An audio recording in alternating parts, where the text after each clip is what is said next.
But I feel like there are a lot of advice on how to be a woman, or how to behave as a woman, or how to act as a woman, or how to respond as a woman. Is very it does not help you to be a mature woman. Like, for example, they will say things like, oh, when you're dating, this is green flag and red flag and stuff like that, which I don't think is very helpful, because I think that every relationship is personal. How you do, every person is it's not a box. They are like this whole, I guess, like whole block of things. They can have different emotions. People can feel different things. People can react to different things because of how they are as a person, or how they're brought up.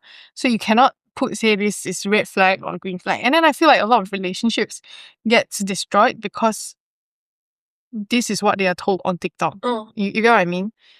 And the other thing is like feminism. We have this idea that women should, like, you get all these comments like, oh, women should have their own life or whatever, which is good. I completely agree, but that is not feminism feels like we are just trying to go against what it was before. So before it was women don't have rights. The current feminism feels like we're just trying to fight. And I don't, whenever things come from trying to fight with another person, it's usually not that deep. It just comes from anger. It's not that maturing or nurturing, I guess. And when a woman grows up in an environment where they tell you things like that, I feel like it's very condescending, and like it doesn't bring out the beauty of being a woman. You get what I mean? So then I feel like I will write about that. That's something that I'm very passionate about. Like, I always think about how people, how women, what's our role in society, or if not role, but like how do we look at being a woman? Okay, being a woman is beautiful. It's not just, oh, I earn my own money, or I have my own freedom. It is more than that. So it's about femininity. Yeah, kind of. Yeah, and also like tapping into like intuition and emotions. Like, people like to say, oh, women are too emotional, blah, blah, blah, whatever. Things like that just is a very easy, I give you a label and that you are that. It's more than that. It's definitely more than that. Women, emotions are very important. Like I said, right, your gut feeling comes from emotions. The fact that you are emotional gives you a lot like the strength to have that gut feeling, Yeah, so I feel like these are a lot of things that are very underexplored in womanhood, I guess.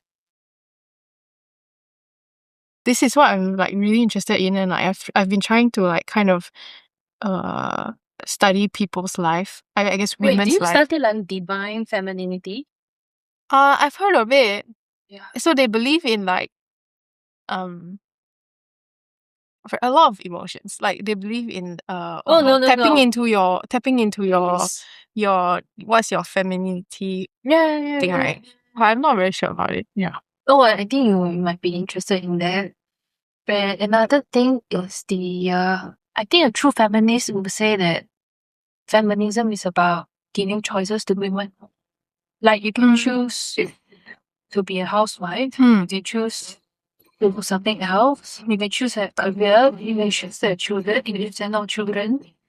But it's giving choices to women and not about fighting men. I think that's what a real feminist would say. Yeah. Giving choices to women.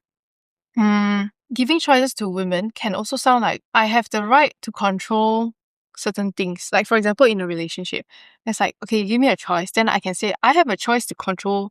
I can tell him I have a right.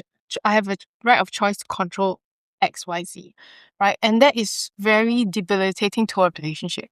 So if you don't, if a woman does not explore, thank you. If a woman does not, I thought that was salmon. I was like, is that salmon? Yeah. I was like, that is very good salmon color.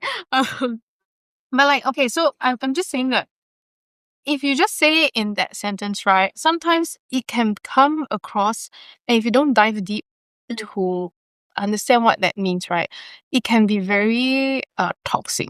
So if constantly I will tell you, I have the right to this, I have the right to that, it's not gonna work out.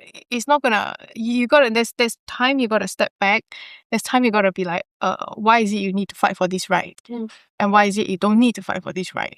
Because not every right is good thing, Like, having the right to work, sometimes it might not be a good thing for other people. Okay. You get what I mean? So it's good, but then there needs to be a depth to it. That's what I feel. Like, I'm not against feminism. I think today I'm sitting here, I have rights to vote and the rights to define my future is thanks to a lot of feminists. But I also think that there are a lot of work to be done in a sense like, why do you need to fight for these rights? Or what does it mean to have these rights? These are all like very underexplored areas, in my opinion. If you think about it, there's a lot of people in relationships, they probably have a very feminist mindset, which is not a bad thing, but if you don't understand in a deeper level, you will start demanding certain things from your partner. And men don't work like women.